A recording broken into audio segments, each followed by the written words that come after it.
Hello friends welcome to my YouTube channel so आज भिडिओत आमी NCERT mathematics class 11 chapter number 6 जे exercise 6.1 question number 25 और question number 26 এই দুটা প্ৰশ্নৰ সমাধান কৰিম। সো क्वेश्चन नम्बर 25 আমাক দিছে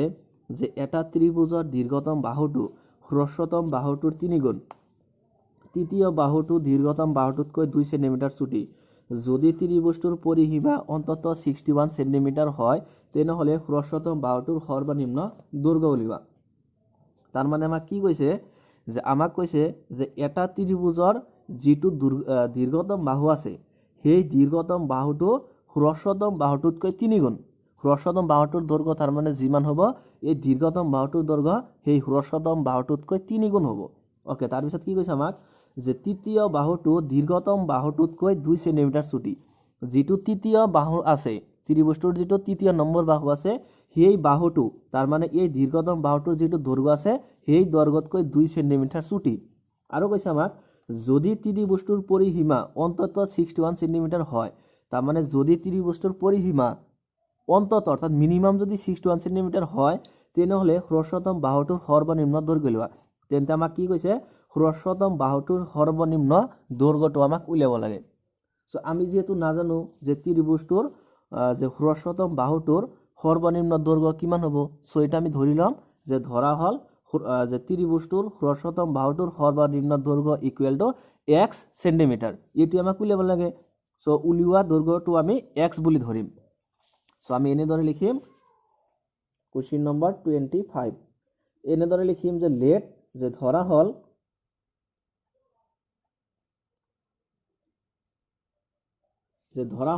যে ত্ৰিভুজটোৰ যে হ্ৰস্বতম বাহুটোৰ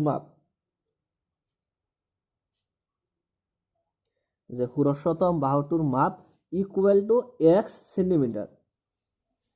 এইটো আমাক উলিয়াব লাগে, হ্ৰস্বতম বাহুটোৰ মাপ উলিয়াব লাগে। সো সেই হ্ৰস্বতম বাহুটোৰ মাপ আমি x বুলি ধৰি ললো যে x সেন্টিমিটাৰ। তাৰপিছত আমাক কি কৈছে যিটো দীৰ্ঘতম বাহু আছে তাৰ মানে এই দীৰ্ঘতম বাহুটো হ্ৰস্বতম বাহুটোৰ 3 গুণ। সো এতিয়া লিখিম আমি যে therefore যে দীৰ্ঘতম বাহুটোৰ মাপ দীৰ্ঘতম বাহুটোৰ মাপ কি কৈছে যিটো হ্ৰস্বতম বাহু আছে এইটো বাহুৰ কেই গুণ 3 গুণ। তাৰ মানে কি হ'ব যে এই হ্ৰস্বতম বাহুটোৰ দৈৰ্ঘ্য হল 1 সেন্টিমিটাৰ। তাৰ মানে এই x ৰ লগত 3 এটা ওপৰণ দিব লাগিব, তেতিয়া এইটো 3 গুণ হৈ যাব। গতিকে দীৰ্ঘতম বাহুটোৰ মাপ হ'ব 3 × x ইমান সেন্টিমিটাৰ ইকুৱেল টু কিমান হ'ব 3 × x মানে 3x। গতিকে 3x সেন্টিমিটাৰ এইটো গল। সো এইখিনি গল, এই প্ৰথম লাইনটো শেষ। তাৰপিছত কি কৈছে তৃতীয় বাহুটো দীৰ্ঘতম বাহুটোতকৈ 2 সেন্টিমিটাৰ ছুটি। সো এটা আমি লিখিম ইয়াতে তৃতীয় বাহুটোৰ মাপ যে তৃতীয় বাহুটোৰ মাপ ইকুৱেল টু কৈছে যে দীৰ্ঘতম বাহুটোতকৈ 2 সেন্টিমিটাৰ ছুটি। তাৰ মানে দীৰ্ঘতম যিটো বাহু আছে এইটো বাহুতকৈ 2 সেন্টিমিটাৰ কম। তাৰ মানে কি কৰিব লাগিব এই 3x ৰ পৰা, তাৰ মানে এইটো হল দীৰ্ঘতম বাহু, ইয়াৰ পৰা 2 সেন্টিমিটাৰ কমাই দিব লাগিব। তাৰ মানে মাপটো হ'ব কিমান 3x - 2 ইমান সেন্টিমিটাৰ। তাৰ মানে আমি ইয়াতে কি পালো আমি পাইছো যে ত্ৰিভুজটোৰ হ্ৰস্বতম বাহুটোৰ মাপ এইটোক আমি x বুলি ধৰি লৈছো। তাৰপিছত আমি পালো যে দীৰ্ঘতম বাহুটোৰ মাপ ইকুৱেল টু 3x সেন্টিমিটাৰ এইখিনি পালো। আৰু আমি পাইছো যে তৃতীয় বাহুটোৰ মাপ ইকুৱেল টু 3x - 2 ইমান সেন্টিমিটাৰ। তাৰ মানে আমি এটা ত্ৰিভুজৰ তিনিটা বাহুৰ মাপ পাই গৈছো। এটা হল x, এটা হল 3x আৰু এটা হল 3x - 2। এতিয়া আমাক প্ৰশ্নত কি কৈছে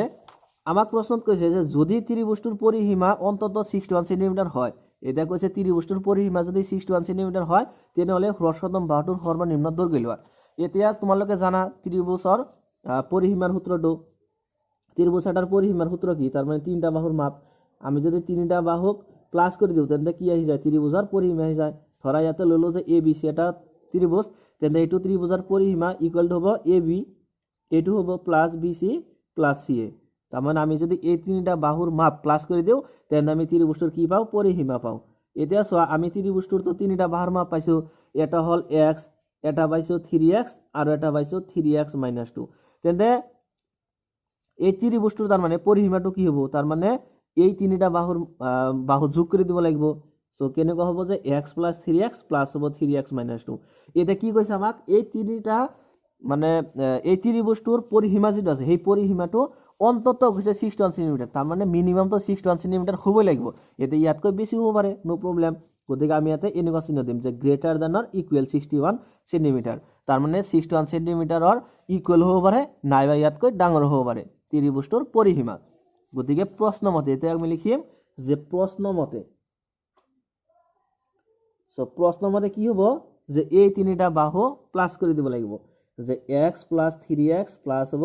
3x - 2 ইমান গ্ৰেটাৰ দ্যান অৰ ইকুৱেল হ'ব 61 সো এইখিনি সলভ কৰিলে হ'ব সো এইখিনি সলভ কৰি আমি x ৰ মান আনিম গতিকে এইখিনি প্লাস কৰিলে কিমান হ'ব যে x + 3x প্লাস হ'ব 3x - 2 গ্ৰেটাৰ দ্যান অৰ ইকুৱেল 61 আমি প্ৰথমতে ব্ৰেকেটটো উঠাই দিলো এতে x কেটা প্লাস কৰিলে কিমান হ'ব যে x + 3x প্লাস হ'ল 3x কেটা x হ'ব এতে 7x গতিকে 7x - 2 গ্ৰেটাৰ দ্যান অৰ ইকুৱেল হ'ব 61 so implies that 7x greater than or equal hobo 61 plus 2 so the implies hobo 7x greater than or equal 61 plus 2 mane 63 so the implies x greater than or equal ki man hobo 63/7 so the implies that x greater than or equal 7 jabo 63 মাজত 9 বার আমাক কি উলিয়াব লাগে ত্ৰিভুজটোৰ হ্ৰস্বতম বাহুটোৰ সৰ্বনিম্ন দৈৰ্ঘ্য উলিয়াব লাগে তার মানে কি উলিয়াব লাগে x এর মানটো উলিয়াব লাগে সো এটা আমি x এর মানটো পাইছো কিমান পালো গ্রেটার দ্যান অর ইকুয়াল 9 তার মানে x এর মানটো 9 এর সমান হ'ব পাৰে নাইবা 9 তকৈ ডাঙৰ হ'ব পাৰে সো আমি এনেদৰে লিখিম যে গতিকে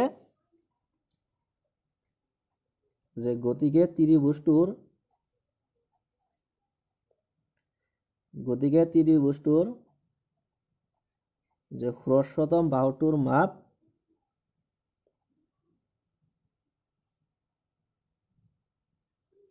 হ্ৰস্বতম বাহুটোৰ সৰ্বনিম্ন দৈৰ্ঘ্য এনেদৰে লিখিম সৰ্বনিম্ন দৈৰ্ঘ্য ইকুয়াল টু কিমান হ'ব 9 সেন্টিমিটাৰ গতিকে ত্ৰিভুজটোৰ হ্ৰস্বতম বাহুটোৰ সৰ্বনিম্ন দৈৰ্ঘ্য কিমান হ'ব 9 সেন্টিমিটাৰ তাৰ মানে ত্ৰিভুজটোৰ যেটো হ্ৰস্বতম বাহু আছে ইয়াৰ দৈৰ্ঘ্যটো 9 সেন্টিমিটাৰ হ'ব পাৰে নাইবা 9 তকৈ বেছি হ'ব পাৰে সো এটি হল কোশ্চেন নম্বৰ 25 ৰ সমাধান এটা সা question number 26 so question number 26 ত আমাক দিছে যে 91 সেন্টিমিটাৰ দীঘল এখন বোৰ্ডৰ পৰা এজন মানুহে তিনিটা খণ্ড কৰিব বিচাৰিলে তাৰ মানে কি কৈছে 91 সেন্টিমিটাৰ দীঘল এটা বোৰ্ড আছে এটা হেই বোৰ্ডক এজন মানুহে তিনিটা খণ্ড কৰিব বিচাৰিলে এটা কৈছে দ্বিতীয় খণ্ডৰ দৈৰ্ঘ্য হ্ৰস্বতম খণ্ডতকৈ 3 সেন্টিমিটাৰ বেছি দীঘল তাৰ মানে যেটো দ্বিতীয় খণ্ডৰ দৈৰ্ঘ্য হেই বোৰ্ডখনৰ হেই দ্বিতীয় খণ্ডৰ দৈৰ্ঘ্যটো যেটো সৰু খণ্ড আছে অৰ্থাৎ হ্ৰস্বতম খণ্ড আছে হেই খণ্ডতকৈ 3 সেন্টিমিটাৰ দীঘল এটো হল দ্বিতীয় খণ্ডৰ দৈৰ্ঘ্য 3 সেন্টিমিটাৰ দীঘল আৰু কি কৈছে যে তৃতীয় খণ্ডৰ দৈৰ্ঘ্য হ্ৰস্বতম খণ্ডৰ দৈৰ্ঘ্যৰ দ্বিগুণ আৰু যেটো তৃতীয় নম্বৰ খণ্ড আছে এই খণ্ডৰ দৈৰ্ঘ্যটো এই হ্ৰস্বতম খণ্ডৰ কিমান গুণ হয় দুগুণ হয় তাৰ পিছত আমাক কৈছে যদি তৃতীয় খণ্ডৰ দৈৰ্ঘ্য দ্বিতীয় খণ্ডতকৈ অন্তত 5 সেন্টিমিটাৰ বেছি দীঘল হয় আকৌ কৈছে যদি তৃতীয় নম্বৰ খণ্ডৰ দৈৰ্ঘ্যটো দ্বিতীয় খণ্ডতকৈ 5 সেন্টিমিটাৰ বেছি দীঘল হয় তেনেহলে হ্ৰস্বতম বোৰ্ডৰ সম্ভাব্য দৈৰ্ঘ্য কিমান তেন্তে আমাক কৈছে হ্ৰস্বতম যেটো বোৰ্ড হ'ব অৰ্থাৎ যেটো খণ্ড হ'ব সেই খণ্ডৰ দৈৰ্ঘ্যটো আমাক উলিয়াব লাগে সো আমি যেহেতু নাজানো যে হ্ৰস্বতম বোৰ্ডৰ সম্ভাব্য দৈৰ্ঘ্যটো কিমান হ'ব সো আমি এটো ধৰি লম যে লেট ধৰা হল যে হ্ৰস্বতম বোৰ্ডৰ সম্ভাব্য দৈৰ্ঘ্য ইকুয়াল x সেন্টিমিটাৰ এনেকৈ আমি ধৰি লম সো আমি প্ৰথমতে হ্ৰস্বতম বোৰ্ডৰ সম্ভাব্য দৈৰ্ঘ্যটো ধৰিলাম যে ইকুয়াল টু x সেন্টিমিটাৰ বুলি আমি ধৰিলাম সো আমি লিখি মানে কই যে লেট যে ধৰা হল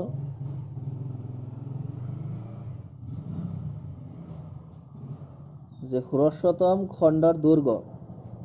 ইকুয়াল টু x সেন্টিমিটাৰ যেহেতু আমি নাজানো যে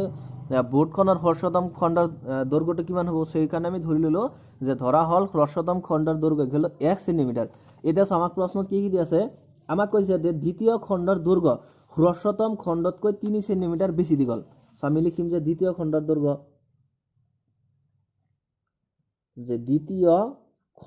দৈৰ্ঘ্য কিমান কৈছে দ্বিতীয় খণ্ডৰ দৈৰ্ঘ্য কি কৈছে হ্ৰস্বতম খণ্ডতকৈ 3 সেন্টিমিটাৰ বেছি দীঘল তাৰ মানে হ্ৰস্বতম যেটো খণ্ড আছে ইয়াতকৈ এই দ্বিতীয় খণ্ডৰ দৈৰ্ঘ্যটো 3 সেন্টিমিটাৰ বেছি তাৰ মানে কি কৰিব লাগিব এই হ্ৰস্বতম খণ্ডৰ লগত 3 এটা প্লাস কৰি দিব লাগিব যে x প্লাস হল 3 তাৰ মানে কি কৈছে যে দ্বিতীয় খণ্ডৰ দৈৰ্ঘ্যটো এই হ্ৰস্বতম খণ্ডতকৈ 3 সেন্টিমিটাৰ বেশি যে x লগত 3 প্লাস কৰি দিলো গতে ইমান সেন্টিমিটাৰ তাৰ পিছত আমাক কি কৈছে আৰু যে আৰু তৃতীয় খণ্ডৰ দৈৰ্ঘ্য হ্ৰস্বতম খণ্ডৰ দৈৰ্ঘ্যৰ দুগুণ গতিকে তৃতীয় খণ্ডৰ দৈৰ্ঘ্য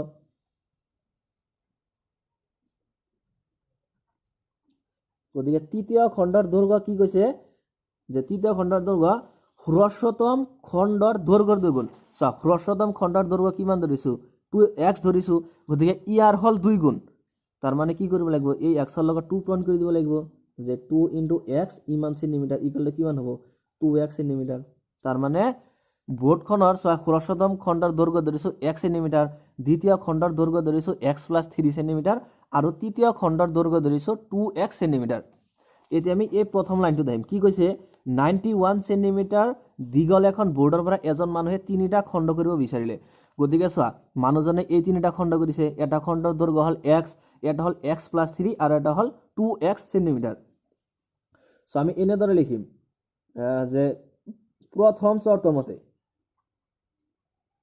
এটা চোৱা যেতিয়া বোৰ্ডখন কাটিব মানে কাঠমিস্ত্ৰী এজনে যেতিয়া এই বোৰ্ডখন কাটিব যদি একুৰেট কৰি কাটে তেন্তে তো 91 সেন্টিমিটাৰ থাকিব যদি মানে একুৰেট ভাবে কাটে আৰু যদি কাটোতে অলপমান মানে কাঠমিস্ত্ৰীয়ে যেতিয়া কাট এটা খণ্ড কৰে যেতিয়া অলপমান তলত পৰি যায় অলপকৈ মানে তলত পৰি যায় আৰু মাজত এটা কি আহে ডিসটেন্স আহে এটা দৈৰ্ঘ্য আহে তাৰ মানে তেতিয়া কি হ'ব যে এই বোৰ্ডখনৰ দৈৰ্ঘ্য তেতিয়া 91 সেন্টিমিটাৰ তো নাথাকে অলপমান কমি যাব ধৰা 90 সেন্টিমিটাৰই হল তাৰ মানে কন্ডিশনটো হ'ব এনেকুৱা ধৰণৰ যে তাৰ মানে এই বোৰ্ডৰ তাৰ মানে খণ্ডকেইটাৰ যোগফল যে x + 3 + 2x তাৰ মানে এই খণ্ডকেইটাৰ যেটো যোগফল হ'ব যদি মিস্ত্ৰীজনে মানে একুৰেটকৈ কাটিব নোৱাৰে তেতিয়া হলে তো 91 সেন্টিমিটাৰতকৈ কম হ'ব এই খণ্ডটোৰ দৈৰ্ঘ্য আৰু যদি একুৰেট ভাবে কাটিব পাৰে তেন্তে তো 91 সেন্টিমিটাৰ = 91 সেন্টিমিটাৰ থাকিব তেন্তে ইয়াতে ইকুৱেল চিহ্ন আহিব তাৰ মানে খণ্ড তিনিটা যেতিয়া কাটিব মিস্ত্ৰীজনে তেতিয়া কাটোতে তো কিবা পৰি যায় তলত গতে যিখিনি পৰি যাব গতে পৰি যদি যায় তেতিয়া তো 91 সেন্টিমিটাৰ দীঘল এখন বৰ্ড তেতিয়া তো 91 সেন্টিমিটাৰ নাথাকে অলপমান কমি যাব গতি সেইকাৰণে লেছ দেন হৈছে আৰু যদি পুৰা একুৰেট ভাবে কাটিব পাৰে তেনেহলে মানে 91 সেন্টিমিটাৰ থাকিব গতে ইকুৱেল চিহ্ন এটা আহিব সো ইয়াৰ ফলত আমি x ৰ মানটো উলিয়াম যে ইমপ্লাইজ কিমান হ'ব ইয়াতে ব্ৰেকেটটো উঠাই দিম যে x + 3 plus 2x less than or equal hobo 91 goti implies that it x keta plus korile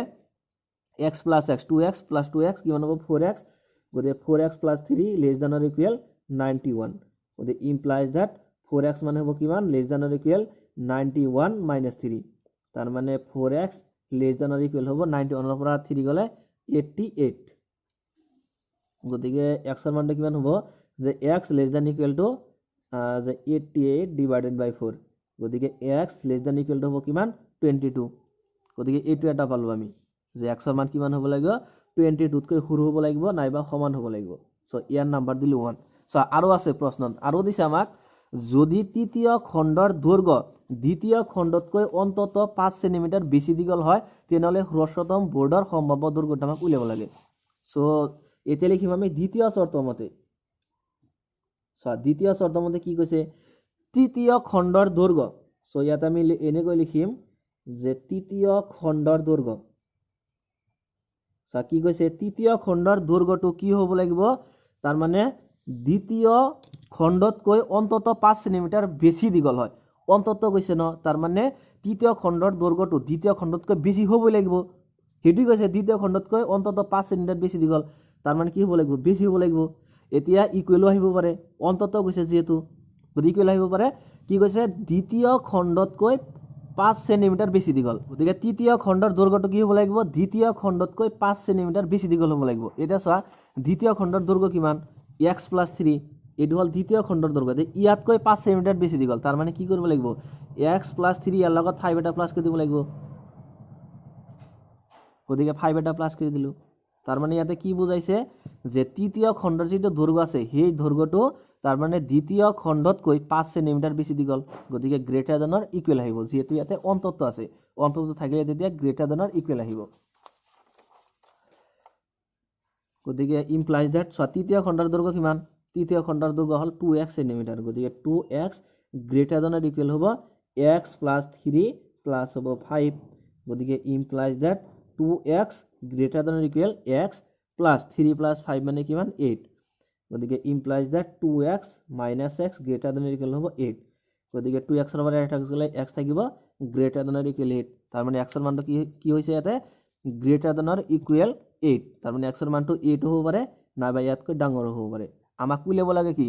যে হ্ৰস্বতম বৰ্ডৰ সম্ভাব্য দৈৰ্ঘ্য গতিকে হ্ৰস্বতম বৰ্ডৰ সম্ভাব্য দৈৰ্ঘ্য ধৰিছে আমি x মিটাৰ গতিকে ইয়াতে আমি x ৰ দুটা মান পাইছো এটা পালো কিমান 22 আৰু এটা পাইছো 8 তাৰ মানে এটা পাইছো 22 নাইবা 22 তকৈ সৰু আৰু এটা পাইছো 8 তকৈ ডাঙৰ নাইবা 8 তকৈ সৰু গতিকে আমি এনেদৰে লিখিম যে therefore 1 আৰু 2 ৰ পৰা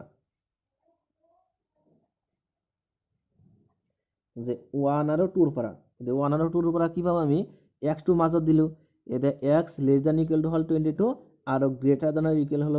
হল কিমান 8 গতিকে এইটো আহিব কন্ডিশন যে x less than or equal 22 আৰু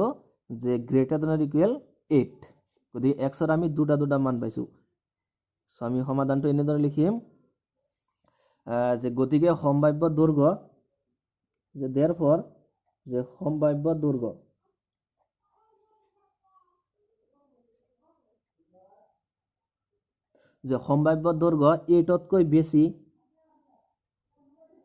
8 তকৈ বেছি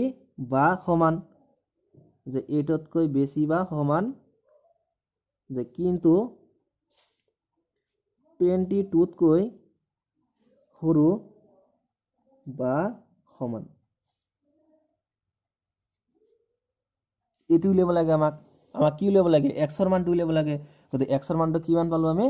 যে এটা পাইছো 8 তকৈ ডাঙৰ নাইবা সমান আৰু এটা পাইছো 22 তকৈ সৰু বা সমান গতিকে এটো হ'ব आंसर যে সম্ভাব্য দৈৰ্ঘ্য 8 তকৈ বেছি হ'ব নাইবা সমান হ'ব কিন্তু 22 তকৈ সৰু বা সমান গতিকে এটোই হ'ব সমাধান কোশ্চেন নম্বৰ 26 ৰ বাবে গতিকে